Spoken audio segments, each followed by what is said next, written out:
ഈ വഖഫ് നിയമം ചർച്ചയായപ്പോഴേക്കും വളരെയധികം ശ്രദ്ധ പോയ ഒരു ഗ്രാമമുണ്ട്, ഒരു ക്ഷേത്രമുണ്ട്. തമിഴ്നാട്ടിലെ തിരുച്ചിറപ്പള്ളിയിലുള്ള തിരുച്ചെന്തുറൈ എന്ന ഗ്രാമമാണ്. വഖഫ് നിയമ ഭേദഗതി വരുമ്പോൾ ഇവിടെ 1300 വർഷം പഴക്കമുള്ള ഒരു ക്ഷേത്രമുണ്ട്, ചന്ദ്രശേഖര സ്വാമി ക്ഷേത്രം. അതുൾപ്പെടെ 369 ഏക്കർ തങ്ങളുടേതാണെന്നാണ് വഖഫ് ബോർഡ് പറയുന്നത്. അതിനെതിരെ ഒരു നാടൊന്നാകെ നിയമ പോരാട്ടം നടത്തുന്നതിനിടെയാണ് കേന്ദ്ര സർക്കാർ ഒരു ആശ്വാസമായി ഈ നിയമ ഭേദഗതി കൊണ്ടുവരുന്നത്. വഖഫ് നിയമം വരുന്നു എന്നുള്ള വാർത്ത വന്നപ്പോൾ ശ്രദ്ധ ആകർഷിച്ച ഗ്രാമമാണ്. നിയമ ഭേദഗതി വരുമ്പോൾ അതെ, എന്തായാലും അവിടെ നിന്ന് അരുൺ ആലത്തൂർ ചേരുകയാണ്, തിരുച്ചെന്തുറയിൽ നിന്ന്. അരുൺ ആലത്തൂർ, നമസ്തേ. വളരെ സുപ്രധാനമായ ഒരു വാർത്തയും ഒരു തത്സമയ സംപ്രേഷണവുമായാണ് അരുൺ ചേരുന്നത്. പിന്നിൽ കാണുന്നതാണ് ചന്ദ്രശേഖര സ്വാമി ക്ഷേത്രം അല്ലെ? അരുൺ പറയൂ, എന്താണ് ഗ്രാമവാസികൾ പറയുന്നത്? എന്താണ് അവരുടെ ഇപ്പോഴത്തെ ഒരു വികാരം കേന്ദ്ര സർക്കാർ കൊണ്ടുവരുന്ന ഈ പുതിയ നിയമ ഭേദഗതിയിൽ? പ്രദീപ് നേരത്തെ സൂചിപ്പിച്ചതുപോലെ തന്നെ ഈ വഖഫ് നിയമവുമായി ബന്ധപ്പെട്ട് കഴിഞ്ഞ ദിവസം പാർലമെന്റിൽ ഉൾപ്പെടെ ഈ കേന്ദ്രമന്ത്രി കിരൺ റിജിജു പരാമർശിച്ച ആ ഒരു ക്ഷേത്രം, ആ ഒരു നാട്, ആ നാട്ടിലാണ് നമ്മൾ ഇപ്പോൾ ഉള്ളത്. ഒരു മലയാള മാധ്യമം ഈ ഒരു നാടിനെ കുറിച്ച്, ഇവിടുത്തെ ഈ ഒരു നാട്ടുകാരുടെ നിയമ പോരാട്ടത്തെ കുറിച്ചൊക്കെ ആദ്യമായി ഇപ്പോൾ കാണുന്നത് നമ്മൾ ജനം ടിവിയിലൂടെ ആയിരിക്കും എന്നുള്ളതാണ്. എനിക്ക് പുറകിൽ, നേരത്തെ പറഞ്ഞ പോലെ എനിക്ക് പുറകിൽ കാണുന്നതാണ് ഈ ക്ഷേത്രം. ഈ ക്ഷേത്രം ഉൾപ്പെടെയുള്ള ഭൂമി അത് വഖഫ് ബോർഡ് തങ്ങളുടേതാണ് എന്ന് അവകാശപ്പെട്ട് അതിനെതിരെ ഒരു നാടൊന്നാകെ നിയമ പോരാട്ടം നടത്തുന്നതാണ് ഇവിടെ നമുക്ക് കാണാൻ കഴിയുന്നത്. 1300 വർഷം പഴക്കമുള്ള ചന്ദ്രശേഖര സ്വാമി ക്ഷേത്രമാണ് ഈ കാണുന്നത്. തിരുച്ചെന്തുറൈ എന്ന ഭാഗത്താണ്, അതായത് തിരുച്ചിക്ക് സമീപത്തുള്ള തിരുച്ചെന്തുറൈ എന്ന ഭാഗത്താണ് ഈ ക്ഷേത്രം സ്ഥിതി ചെയ്യുന്നത്. ഇത്രയും 1300 വർഷം പഴക്കമുള്ള ഈ ക്ഷേത്രത്തിന് ധാരാളം ഭൂമിയുണ്ട്. പക്ഷേ ഈ ഭൂമി ഒന്നും തന്നെ ക്ഷേത്രത്തിൻ്റെതല്ല. ഈ ഭാഗത്തുള്ള ഒരു 3 പഞ്ചായത്തുണ്ട്, അതായത് തിരുച്ചെന്തുറൈ, അന്തനല്ലൂർ, മേക്കുടി. ഈ 3 പഞ്ചായത്തിലെ മുഴുവൻ ഭൂമിയും വഖഫ് ബോർഡ് പറയുന്നത് തങ്ങളുടേതാണ് എന്നുള്ളതാണ്. വഖഫ് ബോർഡ് അത്തരത്തിൽ ആ ഒരു 3 പഞ്ചായത്തും തങ്ങളുടേതാണെന്ന അവകാശവാദവുമായി 2022 രംഗത്ത് വന്നത്. ഇവിടെ തന്നെ ഈ പ്രദേശത്ത് തന്നെയുള്ള ഒരു കർഷകനായ വ്യക്തി, രാജഗോപാൽ എന്നാണ് അദ്ദേഹത്തിന്റെ പേര്. ആ രാജഗോപാൽ എന്ന വ്യക്തി തൻ്റെ മകളുടെ കല്യാണത്തിന് വേണ്ടി കുറച്ച് കൃഷിഭൂമി, അതായത് വയല്, അത് വിൽക്കുന്നതിന് വേണ്ടി ശ്രമിച്ചിരുന്നു. ആ വിൽക്കുന്നതിന് വേണ്ടി വാങ്ങുന്ന വ്യക്തിയുമായി അവർ ഈ ഒരു രജിസ്ട്രാർ ഓഫീസിലേക്ക് പോയിരുന്നു. ആ രജിസ്ട്രാർ ഓഫീസിലേക്ക് പോയപ്പോഴാണ് അവിടെ നിന്നും പറയുന്നത് ഇത് വഖഫ് ബോർഡിന്റെ ഭൂമിയാണ്, അതുകൊണ്ട് തന്നെ ഇത് നിങ്ങൾക്ക് വിൽക്കാനോ വിലമാറാനോ ഒന്നും പറ്റില്ല എന്നുള്ളത്. അതാണ് പിന്നീട് ഈ ഒരു നാടൊന്നാകെ, ഈ ഞാൻ നേരത്തെ പറഞ്ഞ 3 പഞ്ചായത്തിലെ ഭൂമി ഒന്നാകെ ഈ വഖഫ് ബോർഡിൻ്റെതാണെന്ന തരത്തിൽ ഈ ഒരു കാര്യം ഈ നാട്ടുകാർ ഒന്നടങ്കം അറിയുന്നത്. വളരെ ഞെട്ടലോടുകൂടെയാണ് അവർ അറിഞ്ഞത്. കാലങ്ങളായി തങ്ങൾ ജനിച്ചു വളർന്ന ആ ഭൂമി അതെല്ലാം വഖഫ് ബോർഡിൻ്റെതാണ്, അത് ഉടമസ്ഥാവകാശം തങ്ങൾക്ക് ആർക്കുമില്ല എന്നുള്ളത് വലിയ ഞെട്ടലോടുകൂടെയാണ് ഇവിടെയുള്ള ഒരു സമൂഹം ഒന്നടങ്കം അറിഞ്ഞത് എന്നുള്ളതാണ്. ഏതായാലും ഇവർ പറയുന്നത് എന്താണെന്ന് വെച്ചാൽ ഈ തിരുച്ചിറപ്പള്ളി കേന്ദ്രമാക്കി ഭരിച്ചിരുന്ന ഒരു നവാബ് അൻവറുദ്ദീൻ 3 നൂറ്റാണ്ട് മുൻപ്, അതായത് 300 വർഷങ്ങൾക്ക് മുമ്പ് ഈ ഗ്രാമം മുഴുവൻ മുസ്ലിം മത നിയമപ്രകാരം മുസ്ലിം മതാവശ്യത്തിനായി ദാനം ചെയ്തു, അതായത് വഖഫ് നൽകിയതാണ്. അതുകൊണ്ട് തന്നെ സ്വാതന്ത്ര്യാനന്തരം ഈ ഭൂമി തങ്ങളുടേതാണെന്ന അവകാശവാദമാണ് ഈ വഖഫ് ബോർഡ് ഉന്നയിക്കുന്നത്. ഏതായാലും വഖഫ് ബോർഡ് ഇങ്ങനെ ഒരു അവകാശവുമായി ഉന്നയിച്ച് രംഗത്തെത്തിയതോടുകൂടെ തന്നെ കഴിഞ്ഞ 2 വർഷ കാലയളവിലായി ഇവർ വലിയ നിയമ പോരാട്ടം നടത്തിക്കൊണ്ടിരിക്കുകയാണ്. കഴിഞ്ഞ ദിവസത്തെ ഈ വഖഫ് നിയമവുമായി ബന്ധപ്പെട്ടൊക്കെ നമ്മുടെ കേരളത്തിൽ നിന്നുള്ള MP KC വേണുഗോപാൽ ഉൾപ്പെടെ പാർലമെന്റിൽ വലിയ രീതിയിൽ അതിനെ എതിർത്തുകൊണ്ട് രംഗത്ത് വരുന്ന ഒരു സാഹചര്യം ഉണ്ടായിരുന്നു. പക്ഷെ അതിനെ എതിർക്കുന്ന ആളുകൾ, ഇത്തരം ജനങ്ങൾ ഈ ഒരു വഖഫ് നിയമത്തിലെ പല പ്രശ്നങ്ങൾ മൂലം അനുഭവിക്കുന്ന ബുദ്ധിമുട്ടുകൾ ഇതുവരെ കണ്ടിട്ടില്ല എന്നുള്ളതാണ്. ഏതായാലും ഇതുമായി ബന്ധപ്പെട്ട് നമുക്ക് ഇവിടുത്തെ പ്രദേശവാസികളായ ആളുകളിലേക്ക് വരാം. എന്താ പോരാട്ടം അത് എപ്പടി ആരംഭിച്ചത്? இது முதல்ல வந்து பார்த்தீங்கன்னா, இந்த விஷயம் வந்து வெளியில் தெரிஞ்ச காரணமே ராஜகோபால்னு சொல்லி ஒரு விவசாயி. அவரோட சொந்த ஊர் இங்கே இருந்து முள்ளிகுரும்பூரில் இருக்குது. அவரோட தோட்டம் எல்லாமே வந்து வயல் எல்லாமே இங்கே திருச்செந்தூர் பஞ்சாயத்தில் இருக்குது. அவர் தன்னோட பொண்ணோட கல்யாணத்துக்காக இந்த லேண்டை விற்று தான் தன்னோட பொண்ணோட கல்யாணத்தை நடத்தணுங்கிற ஒரு முடிவில் அந்த லேண்டை விற்கிறதுக்காக கோட்டை சார் பதிவாளர் அலுவலர் ரிஜிஸ்ட்ரேஷன் ஆஃபீஸ் போனப்போ அங்கே வந்து என்ன சொல்லியிருக்காங்கன்னா, இது வக்ஃப் போர்டு இடம், இது உங்களுக்கு சொந்தமான இடம் கிடையாது அப்படின்னோடனே அவர் ரொம்ப மன உடைஞ்சு தன்னோட பொண்ணோட கல்யாணம் நின்றுமோங்கிற ஒரு ஆதங்கத்தில் வந்து எங்கள்கிட்ட நிற்கிறாரு. இது மாதிரி திடீர்னு வக்ஃப் போர்டுன்னு சொல்லிட்டாங்களே, ஆனால் நாங்கள் கிட்டத்தட்ட காலங்காலமாக ஒரு 25 வருஷமாக அதை நாங்கள் வாங்கி அனுபவிச்சுட்டு வந்துக்கிட்டு இருக்கோம். இப்போ நிப்பாட்டிட்டாங்கன்னு சொன்னதுக்கப்புறம் தான் நாங்கள் என்ன பண்ணோம், இது மாதிரி பாரதிய ஜனதா கட்சி அவங்கள நாங்களாம் அதில் பொறுப்பில் இருந்ததுனால எங்கள் கட்சி மூலியமாக தெரியப்படுத்தினப்போ ஹச்ராஜா அண்ணன் உடனே வந்தார். கிட்டத்தட்ட ஒரு 1.5 இயர்ஸ் பிஃபோர் இதே கோயிலில் வந்து ஹச்ராஜா அண்ணன் வந்து இங்கே உள்ள பொதுமக்கள் எல்லாத்தையுமே சந்தித்து ஒரு ப்ரெஸ் மீட் வச்சு ஒரு ஆர்ப்பாட்டம் அறிவிக்கிறார். ஆர்ப்பாட்டம் அறிவித்தோடனே என்னோட கட்சி மாவட்ட தலைவர் தலைமையில் வந்து கிட்டத்தட்ட மன்னார்புரம் ஆர்டிஓ ஆஃபீஸ் டிஆர்டிஓ ஆஃபீஸில் வந்து ஒரு ஃபீஸ் கமிட்டி, ஏன்னா கிட்டத்தட்ட இந்த கோயிலுக்கு கீழே 5 கோயில் கட்டுப்பாட்டில் வருது. அப்போ இந்த கிட்டத்தட்ட 2400 ஏக்கர்னு நினைக்கிறேன், கிட்டத்தட்ட ஒரு 2000 ஏக்கருக்கு மேலே வரப்ப ஒரு இங்கே இருக்க ஒரு பொதுமக்கள் எல்லாருமே வந்து கூட்டிட்டாங்க, அசம்பிள் ஆகிட்டாங்க. அப்போ டிஆர்டிஓ ஆஃபீஸில் வந்து இந்த ஒரு ஃபீஸ் கமிட்டியை போட்டு சம்மந்தப்பட்ட சப்ரிஜிஸ் ஆஃபீஸ் அங்கே தான் வந்தாங்க, revenue officers and police officers எல்லாருமே உட்காந்து நீங்கள் இமீடியட்டாக இது மாதிரி ரெஜிஸ்ட்ரேஷன் நிப்பாட்டினது தப்பு, இது எதாக இருந்தாலும் நீங்கள் எங்கள்கிட்ட நீங்கள் கொடுத்துருக்கணும்னு சொல்லி அவரை வார்ன் பண்ணி, அந்த சப்ரிஜிஸ் ஆஃபீஸை வார்ன் பண்ணி உடனே இமீடியட்டாக அதுக்கு ஒரு சொல்யூஷன் கொடுத்து ரெஜிஸ்ட்ரேஷன் பண்ண வச்சாங்க. அது உண்மையிலுமே நாங்கள் மிகப்பெரிய விஷயம் தேங்க்ஸ் சொல்லணும்னா ஹச்ராஜா அண்ணனுக்கும் மாவட்ட தலைவருக்கும் தான் அது வந்து மிகப்பெரிய தேங்க்ஸை சொல்லணும். இன்றைக்கி அவங்க பொண்ணுக்கு நல்ல முறையில் கல்யாணம் ஆகி கிட்டத்தட்ட இப்போ அவரும் இறந்துட்டார். ஒரு 2 months பிஃபோர் வந்து அந்த ராஜகோபாலுங்கிறது அவரும் இறந்துட்டார். இன்றைக்கி வந்து இது பாராளுமன்றத்தில் வந்து இந்த ஒரு விஷயம் வந்து ஒரு தமிழ்நாட்டை எடுத்து ஒரு தேசிய லெவலில் பேசியிருக்காங்க அப்படின்னா எங்களுக்கு மிகப்பெரிய ஒரு சந்தோஷமான விஷயமாகவும் இருக்குது. மக்களுக்கு பின்னாடி மத்திய அரசு உன்னிப்பாக கவனித்து வருதுங்கிறதையும் நாங்கள் ஒரு நல்ல விதத்தில் நாங்கள் எடுத்துக்கிறோம். உங்களோட லேண்ட் உட்பட இந்த மாதிரி பூமி எல்லாமே வந்து வக்ஃப் போர்டு தான் சொல்லுறதாங்க. ஆமாம், நம்மளுக்கு வந்து இங்கே வந்து நாங்கள் ஆக்சுவலாக இருக்கிறதே பார்த்தீங்கன்னா இந்த சிவன் கோயிலோட ப்ராப்பர்ட்டியில் நாங்கள் குடியிருக்கோம். அது வந்து நத்தம் புறம்போக்கும்பாங்க. எனக்கு தெரிஞ்சு நான் வந்து எனக்கு இப்போ ஆக்சுவலாக எனக்கு வந்து 40 வயசு ஆயிடுச்சு. எங்கள் அப்பா அதான் 80லேருந்து எங்கள் அப்பா வந்து இந்த லேண்டில் தான் இருக்கிறாரு. அதுக்கு முறையாக நாங்கள் அந்த கோயிலுக்கான ரசீதி அந்த வாடகையெல்லாம் செலுத்திட்டு தான் வரோம். இந்த கோயிலை பார்த்தீங்கன்னா கிட்டத்தட்ட ஒரு 1350 வருஷத்துக்கு மேலே பழமையான கோயில். இந்த கோயில் மட்டும் கிடையாது, இது மாதிரி நம்ம ஊருக்குள்ளே பார்த்தீங்கன்னா ஒரு 4 கோயில் இருக்குது. காசி விஸ்வநாதர் ஆலயம்னு சொல்லிட்டு 100 கோயில் இருக்குது. அதுவும் கிட்டத்தட்ட ஒரு 1300 வருஷம் பழமையான கோயில். அதே மாதிரி அந்தலூர் வந்ததில் அங்கே ஒரு சிவன் கோயில், இதே மெயின் ரோட்லேயே ஒரு கோயில் இருக்குது. அதுவும் கிட்டத்தட்ட ஒரு 1000 வருஷம் பழமையான கோயில்.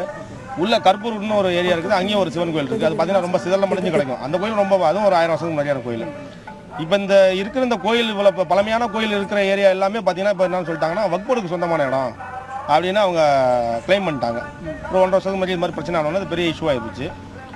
இஷ்யூ ஆனோன்னா என்னாச்சு, பொதுமக்கள்கிட்டலாம் ஒரு சலசலப்பு வந்துருச்சு. அவங்களுக்குலாம் என்னடா நம்ம இடத்துல வந்து இத்தனை வருஷமாக நம்ம தாத்தா பாட்டன் 3 தலைமுறையாக இருக்கிறவங்களாம் கொஞ்சம் பயப்பட ஆரம்பிச்சிட்டாங்க. ஏன்னா நம்ம இடத்த வந்து திடீர்னு விற்க முடியாமல் போயிருமோ, எதுவும் அதை வச்சு நம்ம எதுவும் லோனுக்குன்னு வாங்க முடியாமல் போயிருமோ. ஏன்னா ஒரு சின்ன லோன் வாங்கினா கூட நம்ம போனோம்னா அவங்க என்ன சொல்லுவாங்க, இது வக்ஃப் போர்டுன்னு கிளைம் பண்ணிட்டாங்கன்னா நம்ம அவங்கள்ட்ட வந்து நான் அட்மிஷன் சர்டிஃபிகேட் வாங்கிட்டு வந்துருப்பாங்க.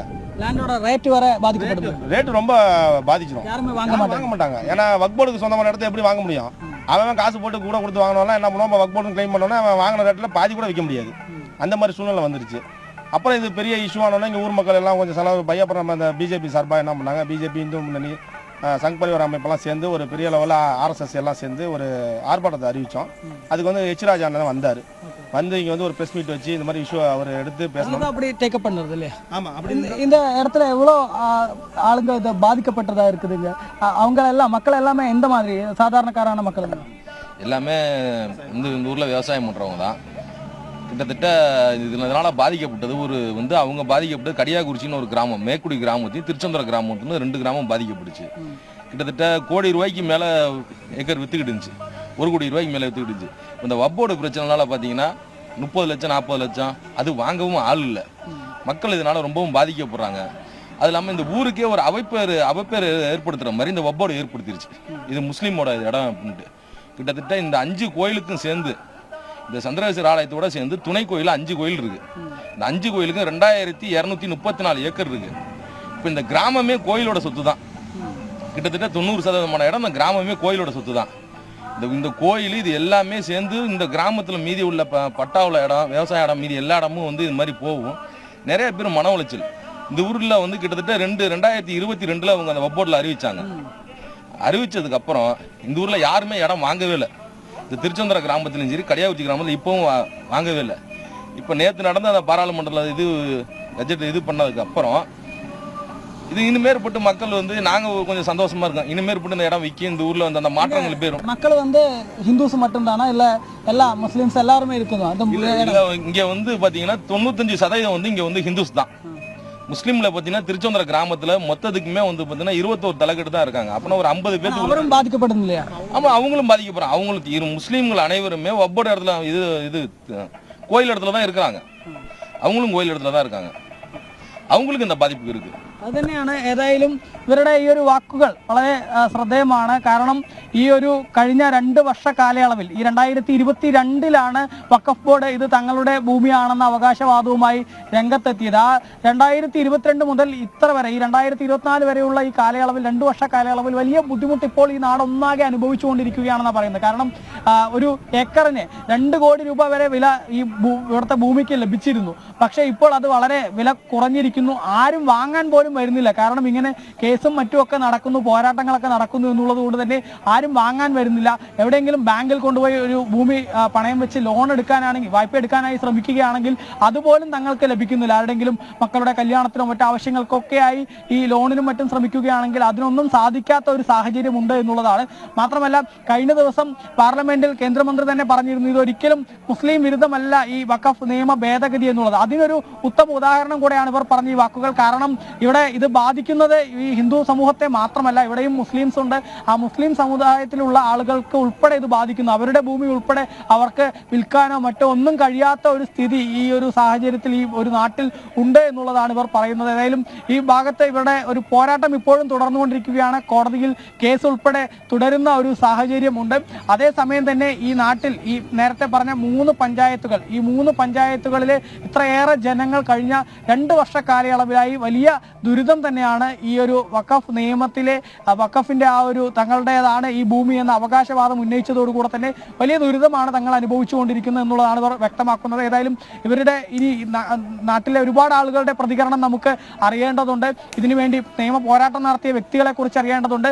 നേരത്തെ ഇവർ പറഞ്ഞൊരു മറ്റൊരു കാര്യം, ശ്രദ്ധേയമായ ഒരു കാര്യം, ഒരു ക്ഷേത്രമല്ല, അതായത് ഇവിടെ ഞാനിപ്പോൾ നിൽക്കുന്ന ഈ ചന്ദ്രശേഖര സ്വാമി ക്ഷേത്രം മാത്രമല്ല, ഇതിന് കീഴിലുള്ള 5 ക്ഷേത്രങ്ങൾ ഈ വഖഫിൻ്റെതാണെന്നാണ് അവകാശവാദവുമായി അവർ എത്തിയിരിക്കുന്നത്. 1300 വർഷം പഴക്കമുള്ള ഈ ഒരു ക്ഷേത്രങ്ങൾ എങ്ങനെയാണ് വഖഫിൻ്റെതെന്ന് പറയുന്നത് എന്നുള്ളതാണ് ഇവർ സ്വാഭാവികമായിട്ടും ചോദിക്കുന്നത്. മാത്രമല്ല ക്ഷേത്രഭൂമിയാണ് ഇതെല്ലാം. ഈ 5 ക്ഷേത്രങ്ങളുണ്ട്. 5 ക്ഷേത്രങ്ങൾക്ക് ഏകദേശം 2000-ലേറെ ഏക്കർ സ്വത്തുണ്ട്. അതെല്ലാം ക്ഷേത്രഭൂമിയാണ്. ആ ക്ഷേത്രഭൂമിയാണ് ഇപ്പോൾ വഖഫ് ബോർഡ് തങ്ങളുടേതാണെന്ന അവകാശവുമായി രംഗത്തെത്തിയിരിക്കുന്നത്. ഏതായാലും അതൊന്നും യാതൊരു കാരണവശാലും അംഗീകരിച്ചു കൊടുക്കാൻ കഴിയില്ല എന്നുള്ള നിലപാടിൽ തന്നെയാണ് ഇവർ ഇപ്പോഴും നിയമ പോരാട്ടം നടത്തുന്നത്. അതിനിടെയാണ് കേന്ദ്ര സർക്കാർ ഇത്തരത്തിലൊരു നിയമം കൊണ്ടുവരുന്നത്. ഏതായാലും ആ നിയമം കൊണ്ടുവരുമ്പോൾ വലിയ സന്തോഷത്തിലാണ് ഇവിടുത്തെ ഈ ഗ്രാമവും ഈ ജനത ഒട്ടാകെ. തീർച്ചയായും അരുൺ, ഈ നിയമ പോരാട്ടം അവർ നടത്തുന്നുണ്ട് എന്ന് പറഞ്ഞു. അത് അവരുടെ വാക്കുകളിൽ നിന്ന് തന്നെ വ്യക്തവുമാണ്, നമ്മൾ നേരത്തെ അറിഞ്ഞതുമാണ്. അങ്ങനെയാണ് ഇത് വാർത്തകളിൽ ഇടം പിടിക്കുന്നതും, ഈ ഗ്രാമവും ഗ്രാമവാസികളും ഈ ക്ഷേത്രവും ഒക്കെ. അതോടൊപ്പം തന്നെ തമിഴ്നാട് സർക്കാർ ഇതിനോട് ഏത് രീതിയിലുള്ള സമീപനമാണ് എടുക്കുന്നത്? ഇവരുടെ പരാതിയും ഇവരുടെ ആവലാതികളും ഒക്കെ കേൾക്കാൻ തമിഴ്നാട് സർക്കാർ തയ്യാറാവുന്നു. പരാതി നൽകിയിരുന്നോ? അത് സംബന്ധിച്ച് സർക്കാരോ ജില്ലാ ഭരണകൂടമോ റവന്യൂ വകുപ്പോ ബന്ധപ്പെട്ട ഏതെങ്കിലും അധികൃതർ ഇടപെടുകയോ ഇവരെ കേൾക്കാനോ തയ്യാറായിട്ടുണ്ടോ? തമിഴ്നാട് സർക്കാരിന്റെ ഭാഗത്തു നിന്ന് യാതൊരു പിന്തുണയും തങ്ങൾക്ക് ലഭിക്കുന്നില്ല എന്നുള്ളതാണ് ഇവർ പറയുന്നത്. കാരണം ഇതിലെ ആദ്യത്തെ പരാതിക്കാരൻ, അതായത് രാജഗോപാൽ എന്ന വ്യക്തി, അദ്ദേഹം ഇപ്പോൾ മരിച്ചു. പക്ഷേ അദ്ദേഹം ഉൾപ്പെടെ DMK-യിൽ പാർട്ടിക്കാരനായിരുന്നു. പക്ഷേ അദ്ദേഹത്തിന് പോലും യാതൊരു പിന്തുണയും ആ പാർട്ടിയുടെ ഭാഗത്തു നിന്നോ സർക്കാരിന്റെ ഭാഗത്തു നിന്നോ ലഭിച്ചിരുന്നില്ല. പിന്നീട് BJP ഉൾപ്പെടെയുള്ള രാഷ്ട്രീയ പാർട്ടികളാണ് അദ്ദേഹത്തിന് പിന്തുണയുമായി എത്തിയതെന്നുള്ളത്. നമുക്ക് അവരോട് തന്നെ അതിന്റെ കൂടുതൽ കാര്യങ്ങൾ ചോദിക്കാം. ഈ DMK கவர்மெண்ட் இதோட உங்ககிட்ட எப்படி ரெஸ்பாண்ட் பண்றது? அவங்க சார்பாக ஏதாவது இடப்படல் கிடைக்குதா?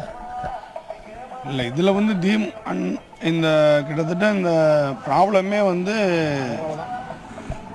இந்த ப்ராப்ளத்தை வந்து அவங்க எடுத்துக்கவே கிடையாது. எனக்கு கிட்டத்தட்ட அந்த ராஜகோபாலுங்கிறே வந்து திமுகவோட உறுப்பினர் தான். அவர் முடியாத ஒரே காரணத்துக்காக தான் வந்து எங்கள்கிட்ட வந்தது.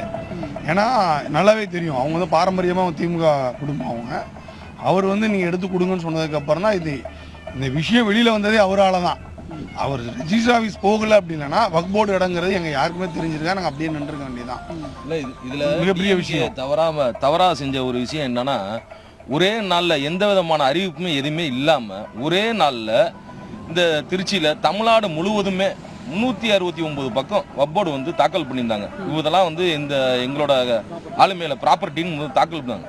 ஒரே நாளில் அப்ரூவ்டு எப்படி கொடுத்து அவங்க எப்படி தமிழ்நாடு கவர்மெண்ட் அது கொடுத்தது தவறு. அதை ஆலோசனையே பண்ணாமல் ஒரே நாளில் கொடுத்துட்டாங்க. கொடுத்த மக்கியானாலே வந்து இந்த மக்கியானாலேருந்து அந்த ராஜகோபால் திருச்செந்தூர கிராமத்தை சேர்ந்த ஒரு ராஜகோபாலுங்கிற இடம் போய் விற்க போகும்போது தான் தெரிஞ்சு இந்த பிரச்சனையே. ஆனால் எந்த விதமான அறிவிப்புமே இல்லாமல் வப்போர்டுக்கு வந்து அந்த டிஎம்கே முழுமையாக அந்த விஷயத்தை வந்து சப்போர்ட் தான் பண்ணாங்க. ஆனால் வப்போர்ட்லேருந்து இந்த மக்கள் இந்த இடத்த நிலத்தை வந்து மீட்கிறதுக்கு எங்களுக்கு யாரும் வந்து அவங்க வந்து சப்போர்ட் பண்ணல. ஆனால் இந்த லோக்கலில் உள்ள டிஎம்கே பார்ட்டிஸில் உள்ள ஒரு சில பேர் வந்து சப்போர்ட் பண்ணாங்க. இந்த முன்னாள் தலைவர் சப்போர்ட் பண்ணாங்க, ஒரு தனபாலுங்கிற சப்போர்ட் பண்ணாங்க, ஒரு சில வந்து சப்போர்ட் பண்ணாங்க. அவங்களால தவிர ஆனால் அரசியல் ரீதியான பெரிய സപ്പോർട്ട് ഇല്ല. അതുതന്നെയാണ്. ഏതായാലും DMKയുടെ ഭാഗത്തു നിന്നോ സർക്കാരിൻ്റെ ഭാഗത്തു നിന്നോ ഒന്നും യാതൊരു പിന്തുണയും തങ്ങൾക്ക് ഇതിൽ ലഭിച്ചിട്ടില്ല എന്നുള്ളത് മാത്രമല്ല, നമുക്ക് കേരളത്തിലൊക്കെ കാണുന്ന പോലുള്ള ന്യൂനപക്ഷ പ്രീണനം അവരുടെ ഭാഗത്ത് നിന്ന് പലപ്പോഴും ഉണ്ടാകുന്നു എന്നുള്ളതാണ് ഇവർ പരാതിയായിട്ട് പറയുന്നത്. മാത്രമല്ല ഈ ഒരേ ദിവസമാണ്, അതായത് ഒറ്റ ദിവസമാണ് 369 ഏക്കർ ഭൂമി വഖഫ് ബോർഡ് തങ്ങളുടേതാണെന്ന്, അതായത് ഈ ഒരു തിരുച്ചിയിൽ മാത്രമല്ല തമിഴ്നാടിൻ്റെ വിവിധ ഭാഗങ്ങളിൽ, അത് കാട്ട്പാടി ഉൾപ്പെടെയുള്ള വെല്ലൂർ ഉൾപ്പെടെയുള്ള ഭാഗങ്ങളിലൊക്കെ പലയിടങ്ങളിലും ഭൂമി തങ്ങളുടേതാണെന്ന അവകാശവാദവുമായി വഖഫ് ബോർഡ് ഒരു ദിവസമാണ് രംഗത്ത് വന്നത്. ആ ഒറ്റ ദിവസം ഇത്രയും ഭൂമി തങ്ങളുടേതാണെന്ന അവകാശവാദവുമായി രംഗത്ത് വരുന്നു. അതിന് പിന്നാലെ മറ്റിടങ്ങളിലൊക്കെ കുറച്ച് ഭൂമി, അതായത് ഏതെങ്കിലുമൊക്കെ 1-2 ഏക്കർ ഭൂമിയൊക്കെ ഉണ്ടായിരുന്നുള്ളൂ. പക്ഷേ ഈ ഒരു തിരുച്ചിറപ്പള്ളിയിലേക്ക് വരുമ്പോൾ ഇവിടെ ഇത്രയും ഒരു 3 പഞ്ചായത്തുകൾ, അവിടെ ഇത്രയും ജനങ്ങൾ വസിക്കുന്ന ഈ ഭാഗം മുഴുവൻ തങ്ങളുടേതാണെന്ന അവകാശവാദമായിട്ടാണ് അരുൺ ദയവായിട്ട് അവിടെ തുടരുക.